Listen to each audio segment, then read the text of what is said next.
అదరగొట్టే కారం రంగు రుచి ఆచి కారం పొడి. నెల్లూరు నగరంలోనే పత్తేకానిపేటలో లావణ్య అనే విద్యార్థిని ఆత్మహత్య చేసుకుంది.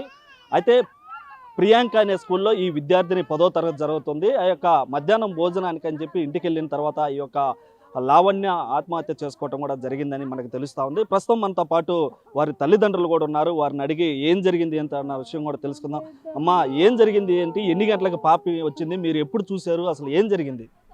నా తెలీదు అన్న, ఆయన ఉన్నాడా? చెప్పు, జరిగింది చెప్పు. మా బాధలో ఉంటుంది చెప్పు. నీ బిడ్డకి న్యాయం జరగాల చెప్పు. నాకు ఫోన్లు చేశారా? 12:30కు వచ్చిందంట సార్. మా బాబు ఉన్నాడు పక్కన, ఈయన ఉన్నాడు. నేను ఫోన్ చేశారు, చెప్పలేదు. ఆటోమేటిక్గా మా సార్ని తీసుకొని బండి మీద వచ్చేసాను. వచ్చిన తర్వాత అమ్మాయి కొంచెం అటు ఫ్రెష్ చేస్తే కొంచెం ఊపిరి వచ్చింది అని వెంటనే బండి ఉన్నింది, బండి మీద ఎక్కిచ్చేసి పంపించేశారు అక్కడ ఉండేవాళ్ళు. ఆ అమ్మాయి వేరే హాస్పిటల్ పోయిన తర్వాత అమ్మాయి ట్రీట్మెంట్ అయితే ఇవ్వలేదు. ఆమె నేను వచ్చిన తర్వాత కాళ్ళు అవన్నీ బాగా ప్రెస్ చేస్తున్నాను, చేతులు కాళ్ళు అన్నీ ప్రెస్ చేస్తున్నాను. ఒకరోజు ఆ గుండు కూడా కొట్టుకుంటునింది, కన్ను కూడా మోస్తా, నోరు కూడా ఒకరో అట్టుంటునింది. అవును, వాళ్ళు చెప్పిన ఏం మేడం ట్రీట్మెంట్ ఆక్సిజన్ అన్నా పెట్టండి మేడం, అమ్మాయి కొంచెం కదలుతుంది అని అంటే ఆడ కదులుతుందమ్మా ఏందమ్మా అని చెప్పింది. అబ్బాయి ఇచ్చి వాళ్ళు ట్రీట్మెంట్ కూడా ఇవ్వలేదు సార్ అసలుకి. వెంటనే పోలీసు వాళ్ళు వచ్చారు, వెంటనే తీసుకొని ఆమె వచ్చారు. ఇక్కడికి వచ్చిన తర్వాత సూసైడ్ చేసుకున్నప్పుడు మీరు ఇంట్లో ఉన్నారమ్మా? ఎవరు లేము సార్. మీకు ఎలా తెలిసింది? నాకు మా బాబు అన్నానికి పోయేసి వచ్చాడు. ఆ అబ్బాయి ఈ అమ్మాయి 12:45కి వస్తుంది. ఈ అబ్బాయి 10 నిమిషాల్లో వచ్చేస్తాడు. ఈ అబ్బాయి అంటే 10 నిమిషాల్లోనే ఇది జరిగింది. 5 నిమిషాలే తోడు 5:50 కల్లా 12:50 కల్లా వచ్చేస్తాడు ఈ అబ్బాయి. ఒక 5 నిమిషాల్లో ఇంకా అబ్బాయి చూసే లోపల ఏం అర్థం కాదు అబ్బాయికి. వాళ్ళ డాడీకి ఫోన్ చేశాడు, వాళ్ళ డాడీ వచ్చాడు, తర్వాత నాకు కాల్ చేసి నేను వచ్చాను. అదే సార్ జరిగింది. వాళ్ళైతే మార్చికి ఎవరు తీసుకొచ్చారమ్మా? పోలీసు వాళ్ళే మమ్మల్ని అసలు ఒక 5 నిమిషాలు కూడా ఆగల. నేను ఆపినా కానీ ఆగల. వాళ్ళు హాస్పిటల్లో నుంచి కూడా వాళ్ళే ఉన్నారు. మమ్మల్ని అమ్మిడికి కూడా బానీయకుండా చేశారు. నేను గొడవ వేసుకున్న తర్వాత లోపల పంపించారు తల్లిని. అప్పటికి కూడా అమ్మాయి ఎన్ని చేసిన తర్వాత కూడా సృగలోకి వస్తుంది, కానీ వాళ్ళు ట్రీట్మెంట్ ఇలా ఏమి లేదమ్మా అని చెప్పని దబాయిచ్చి ఇది అదే అని చెప్తున్నారు. ఇప్పుడు కూడా అమ్మాయి కొన ఊపిరి ఉంది. స్కూల్ నుంచి వచ్చిన తర్వాత జరిగింది అంటున్నారు. స్కూల్లో ఏదన్నా జరగటం కానీ, ఏమన్నా మీతో పాప మాట్లాడటం కానీ, రాత్రి కానీ ఉదయం కానీ ఎప్పుడైనా? రాత్రి అయితే ఏం అనలేదు సార్. పొద్దున్న కూడా బాగానే పోయింది అమ్మాయి. స్కూల్లోనే ఏం జరిగిందో అర్థం కాలేదు. ఇప్పుడు సార్ ఏమంటారు? మీకు ఎలా తెలిసింది? ఇంతకు ముందు కూడా వాళ్ళ బంధువులు అంట, డైకాట్లో ఉంటాడు పిల్లడు బంధువులు అంట. ఇంతకు ముందు ఫేస్బుక్ లో ఐ లవ్ యూ లావణ్ అని చెప్పి పెట్టాడు. 2 రోజులు స్కూల్కి వెళ్ళా నేను.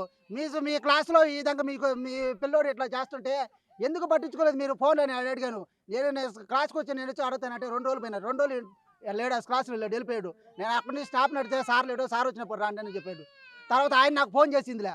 2 రోజులు లేకపోతే కట్ట దాని అట్ట మాయం చేసిండు. ఇది అంతా జరిగింది కారణం స్కూల్లోనే చేసింది. స్కూల్లో ఏం జరిగింది సార్ అసలు? ఇప్పుడు ఎవరైనా పాపకి మెసేజ్లు పెట్టడం కానీ పెట్టారు, మెసేజ్లు పెట్టారు స్కూల్లో.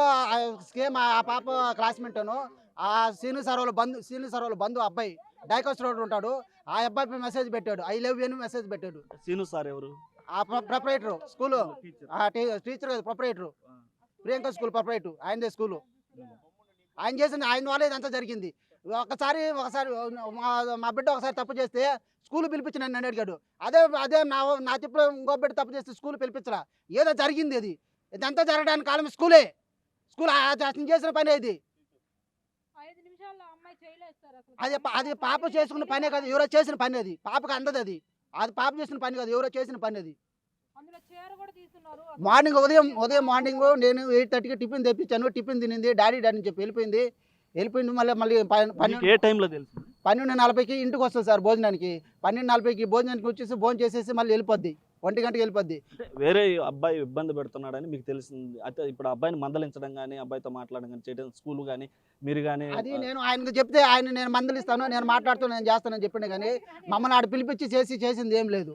నేను మాట్లాడతానని చెప్పాడు ఆయనది. ప్రధానంగా మీ పాప లావణ్య చనిపోవడానికి కారణం ఏమంటారు? ప్రధానంగా మా పాప చనిపోవడానికి కారణం మెయిన్ స్కూల్ మేనేజ్మెంట్ వాళ్ళే. Management Srinu sir, Priyanka school proprietor. మీరేమంటారమ్మా పాపకి? అమ్మమ్మ సార్, నా కూతురు మేము పోయాలేక హాస్పిటల్కి తీసుకొచ్చుంటే ఒక్క నిమిషం స్కూల్ నుంచి ఆడికి వచ్చేదానికి పోలీసు వాళ్ళు అప్పటికే వచ్చేసి మా మనవని తీసుకుపోయి ఎంకరేజ్ చేసి పక్కన పెట్టి పక్కన పెట్టేసి కానిస్టేబుల్ ఎస్సీ పోయేసి వాళ్ళతో మాట్లాడుకొని వచ్చి తర్వాత నా మనవని బయటకు తీసుకొచ్చి మేము హాస్పిటల్ కాడకపోతే కానీ లేదని చెప్పని పోస్ట్ మార్టం వచ్చి సార్ చిన్న బిడ్డ అన్నా కూడా కాదు పోస్ట్ మార్టం పోవాల్సింది అని చెప్పి సార్ మీ నెంబర్ అన్నా ఇంటి సార్ అంటే నెంబర్ కూడా ఇలా మాకు పాండి అని చెప్పి అంబులెన్స్ పిలిపించి మమ్మల్ని హైదరాబాద్ తీసుకొచ్చి మళ్ళీ వెళ్ళిపోయి సార్ ఎంక్వైరీ చేస్తున్నాడు. ఈ రోజు ఇప్పటి నుంచి జరిగిన కాడి నుంచి 12-5 నిమిషాలకు చనిపోయింది. అమ్మాయి రావటం 5 నిమిషాల టైం చనిపోయింది. ఇప్పటికి వచ్చి స్కూల్ వాళ్ళు ఏం జరిగింది ఏందని ఇప్పటికల్లా 1 నిమిషమే. రవీంద్రబాతి పక్కనే స్కూల్ హాస్పిటల్ పేరేందమ్మా ఆ హాస్పిటల్ కాడికి స్కూల్ ఆయన రాలా చేయలే. స్కూల్ వాళ్ళు గుండా నా బిడ్డ అన్యాయం అయింది. ఈ పరపతి ఎవరికి చేస్తున్నాడు ఏమో న్యాయం చేశాడు. ఆ హాస్పిటల్ ట్రీట్మెంట్ ఇలే సార్ మేము పోయి ఒత్తుకొని గుండె అది ఇదొత్తి చేసినా కూడా స్కూల్ వాళ్ళతో మాట్లాడడం జరిగింది. ఏం లేదు సార్, అసలు వాళ్ళు అసలు రానే లేదు, రెస్పాండ్ కాలేదు సార్. అసలు ఎవరు కూడా అక్కడికి రాలేదు. అసలు మేము అడుగుతుంటే హాస్పిటల్ ఇంటి దగ్గరకు కూడా రాలేదు. అమ్మాయి ఆ సిచ్యువేషన్ లో ఉంటే వాళ్ళ ఇంటి దగ్గరకు కూడా కనీసం రాలేదు సార్. వాళ్ళు వచ్చి కూడా హాస్పిటల్ గానే తీసుకుపోయేదానికి తలా ఒక చెయ్యనే వేయొచ్చు కదా. వాళ్ళు ఎవరు కూడా రాలేదు సార్. నేనే నా బిడ్డ నేను ఆయన పట్టుకొని వేరే వాళ్ళ ఆటో బండి పోతుంటే దాని మీద బతులు ఆడి ఆవిడ ఎక్కించుకొని ఆవిడ వచ్చేస్తున్నారు సార్. ఆయన తీసుకొచ్చి హాస్పిటల్ పోతే ట్రీట్మెంట్ కూడా ఇవ్వలేదు సార్. అన్ని ఆడ పడేస్తున్నారు, అమ్మాయిని మటుకు ఆడ పడేస్తున్నారు. అయితే ఇటు మొత్తం మీద నెల్లూరు నగరంలో చోటు చేసుకున్నటువంటి ఘటన ఏదైతే ఉందో ఆ కుటుంబ సభ్యులంతా కూడా తల్లిదండ్రులు కన్నీరు మున్నీరు అవుతున్నారు. ఆ యొక్క లావణ్య సూసైడ్ చేసుకోవడానికి స్కూల్లో మరో విద్యార్థి ఇబ్బందికరం పెడితేనే ఆ విషయంలోనే సూసైడ్ చేసుకొని ఉంటుందని చెప్పి తల్లిదండ్రులు కూడా ఆరోపిస్తున్నారు. మరో పక్క పోలీసులు కూడా టైం ఇవ్వకుండా ఆ యొక్క మార్చరికి తరలించడం కూడా ఘోరం అని చెప్పి కూడా తల్లిదండ్రులు అయితే కన్నీరు మున్నీరు అవుతున్నటువంటి పరిస్థితి. కెమెరామెన్ మనోజ్తో Surendra, big TV, Nellore mortuary నుంచి.